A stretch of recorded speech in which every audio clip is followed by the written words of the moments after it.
everyone. I know trailer breakdowns are everywhere, but I promise this one is on a whole new level. Before we dive in, let me say I'm new to this, so if I get anything wrong, feel free to correct me in the comments. Let's keep it chill, no hate. Okay, now, let's get started. We kick things off with what looks like Superman's dramatic fall. At first glance, you might think the Man of Steel was defeated by the fall itself. But take a closer look, there's a gigantic handprint in the snow. So, this wasn't just gravity's doing. Superman was hit by something massive. Could it be a monstrous foe? Godzilla in the Gunverse? Next, we get Superman lying in a pose that's eerily similar to Yamcha's infamous death position from Dragon Ball. Coincidence?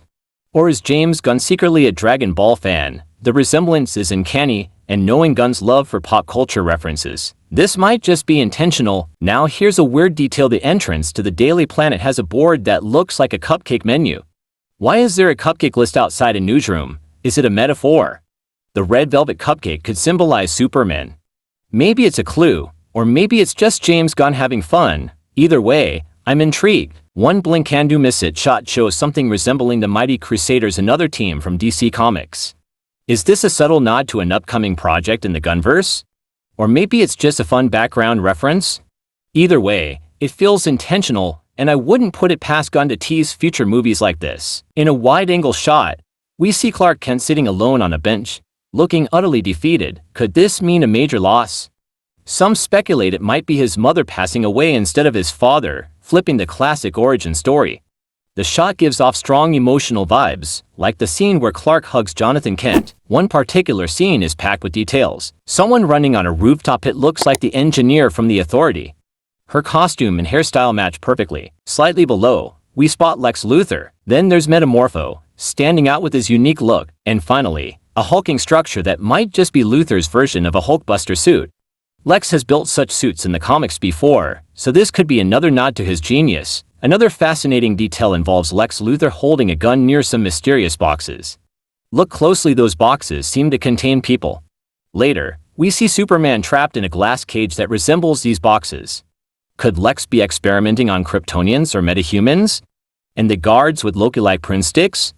They're definitely not your average henchmen. A huge fight sequence reveals a creature with a mark that resembles Superman's symbol. Could this monster be connected to Krypton? Perhaps a failed experiment or a lost relic? The connection feels deliberate, and this might play a key role in the film's climax. In a heartbreaking shot, we see a robot with a bullet hole in its head. This likely ties back to Lex Luthor with the gun. Did Lex lose control of Superman, attack him in anger, and take out this poor robot in the process? Another curious detail: a baseball stadium seems to be a recurring backdrop. Posters and props hint that this location could be important. Now, let's talk about that moment. Everyone seems to hate Superman in the scene, but there's this one girl who clearly forgets she's acting. She straight up stares at the camera. It's such a funny detail that it almost feels intentional.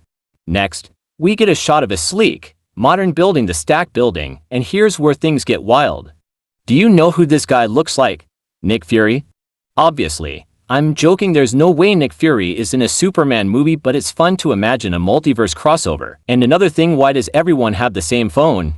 Sure, it's probably just a prop to save on budget or maintain continuity, but it's a small detail that stands out.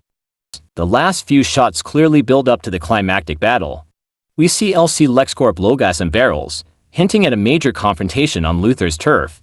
And yes, there's a morning kissing scene. It's not my favorite, but hey, Gunn knows how to balance action and romance. There's so much to unpack in this trailer, and I probably missed some key details. What do you think? Did I nail it? Or am I way off? Let me know your thoughts in the comments, and don't forget to like, subscribe,